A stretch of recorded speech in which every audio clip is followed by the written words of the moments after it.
Hey everybody, welcome back to ArkanSense. Today, I will be going over Ballot Initiative 2 of the 2018 Arkansas midterm election. Ballot initiatives are statewide laws that you get to vote on. Additionally, Issue 2 is also a constitutional amendment, meaning it's hard to get on the ballot in the first place and hard to overturn if it passes. If you want to recap on why, check out Episode 1. Issue 2 is about voter ID, which is a national issue, and you can find plenty of other videos with tons of nuance arguing for and against it on its general merits. But because this is ArkanSense, I'm going to try to focus heavily on how it would impact Arkansans specifically. So let's dive right into Issue 2, the Arkansas Voter ID Amendment. This amendment would make it a requirement that registered voters have photo ID to vote in person or absentee. It would also require that the state make free photo IDs available to eligible voters. Issue 2 is a constitutional amendment for the same reason that Issue 1 is. The state legislature has passed bills that do this same thing, but each time the court struck them down as unconstitutional.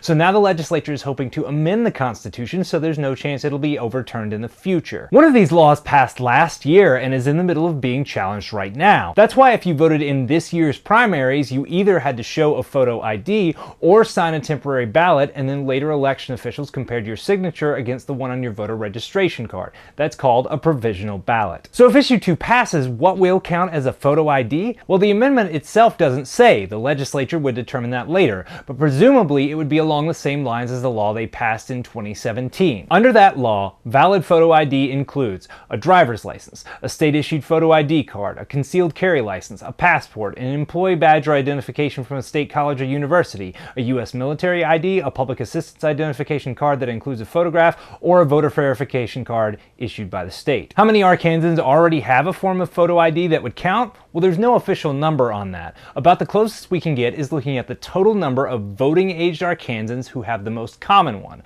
a driver's license. That number, according to the U.S. Department of Transportation, was just over 2 million in 2010. And according to the U.S. Census Bureau, the total number of voting-aged Arkansans in that same year was about 2.25 million. That means of voting-aged Arkansans, roughly 9% don't have a driver's license, though there's no sure way to tell how many of those 9% have some other form of qualifying ID. So what are the arguments for voter ID in Arkansas? The biggest one is making sure that the only person who votes under your name is you. Without photo ID laws, it becomes potentially easier to commit voter fraud. While state or federally issued IDs generally come with security features like the nifty holographic flag on our Arkansas driver's licenses, non-photo IDs are usually less secure and easier to fake. So if a person wanted to cast a vote as someone else under laws that only required IDs without photos, they might only need a printer, a bit of time, and to know a voter that wasn't planning to show up. Not a terribly difficult task in a state with one of the worst voter turnout rates in the nation. And that low voter turnout also means a few votes may be all it takes to sway a local election. Supporters would also argue that including a provision for free IDs sidesteps many of the critiques normally aimed at voter ID laws,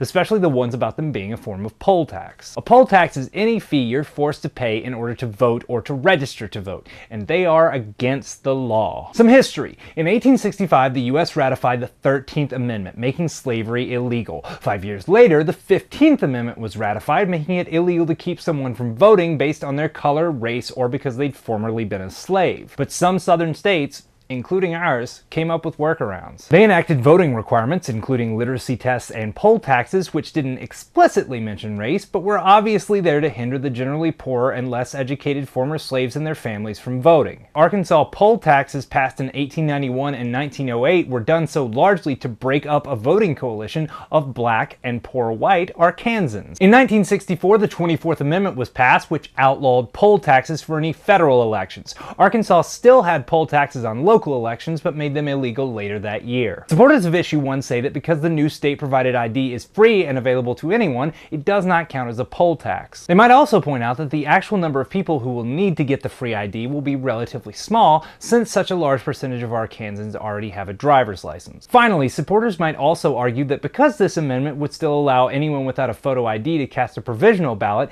it means that no registered voter has to worry whether or not their vote would count. A photo ID would just speed up the process. process. Anyone without one would still be allowed to sign their provisional ballot, which would then either be reviewed against their voter registration signature or could be approved by showing a photo ID in case you did have one but just forgot to bring it when you came to vote. So what's the other side to this? Some people against issue 1 would say that this is a solution to a problem that doesn't really exist or is so small as to not even matter. National estimates of voter fraud are incredibly small, but let's just focus on Arkansas. The conservative group, the Heritage Foundation, maintains an election fraud cases database, which they use to track cases where either someone was convicted or election results had to be changed because of voter fraud. Arkansas has 3 entries in the database. One in 2002 when a candidate destroyed absentee ballots, another in 2012 when a candidate tried to bribe voters with cash, chicken, and alcohol, and the third is a member of the BB City Council who tried to vote twice in the primaries but was caught. Folks against the voter ID amendment would point out that with only 3 instances, Arkansas is already on the low end for reported modern voter fraud,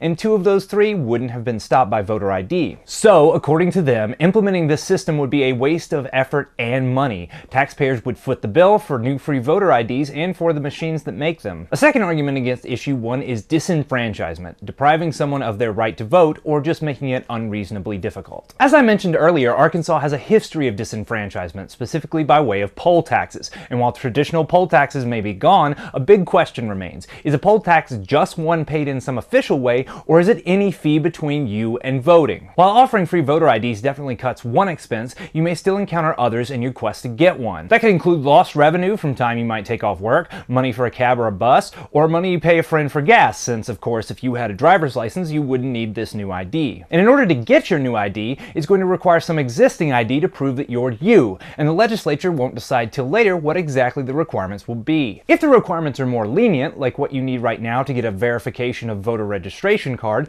then getting a voter ID might not be too tricky, though it could be subject to the exact same kind of fraud this law is meant to prevent. On the other hand, if the requirements are more stringent, like the ones for getting an Arkansas driver's license, some people won't have the documents and will have to go out more time and money to get them. You can also get stuck in a kind of ID loop, like if you were born in Arkansas and lost your birth certificate, to get a duplicate you have to pay $10 plus fees and also provide another form of state or federal ID. And if you've ever changed your name or your gender, or if either was misprinted on your birth certificate, there's a whole extra set of steps you'll have to go through. For all those reasons, opponents of Initiative 2 might argue that even this free ID might not really be free, and large hurdles of effort or fees could still be considered a poll tax. And while this amendment does allow people without photo IDs to cast provisional ballots, it leaves it up to the legislature to set the conditions under which those ballots are counted. The final argument against this amendment is linked to the previous one. We just talked about the kind of resources that getting a photo ID could require, like money, time, and transportation. The people least likely to have these resources are also the people who already have the lowest voter turnout,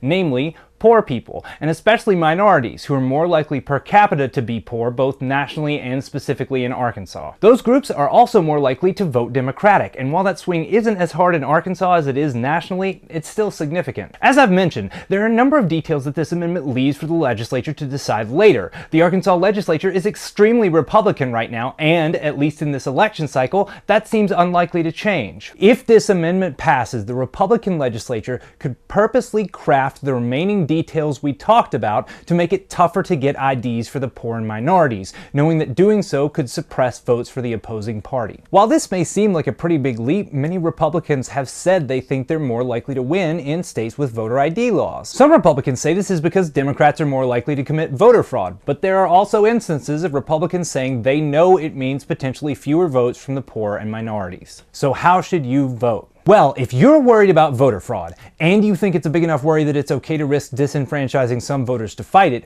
or if you think that risk is minimal since so many Arkansans have a driver's license but so few vote anyway, then vote yes. On the other hand, if you think that voter fraud is too small of a problem to risk any real votes in trying to solve it, or if you think that the potential time and effort associated even with getting the free ID counts as a form of poll tax, or if you're worried this law could change voter demographics to favor a particular political party, then vote no. And that's it!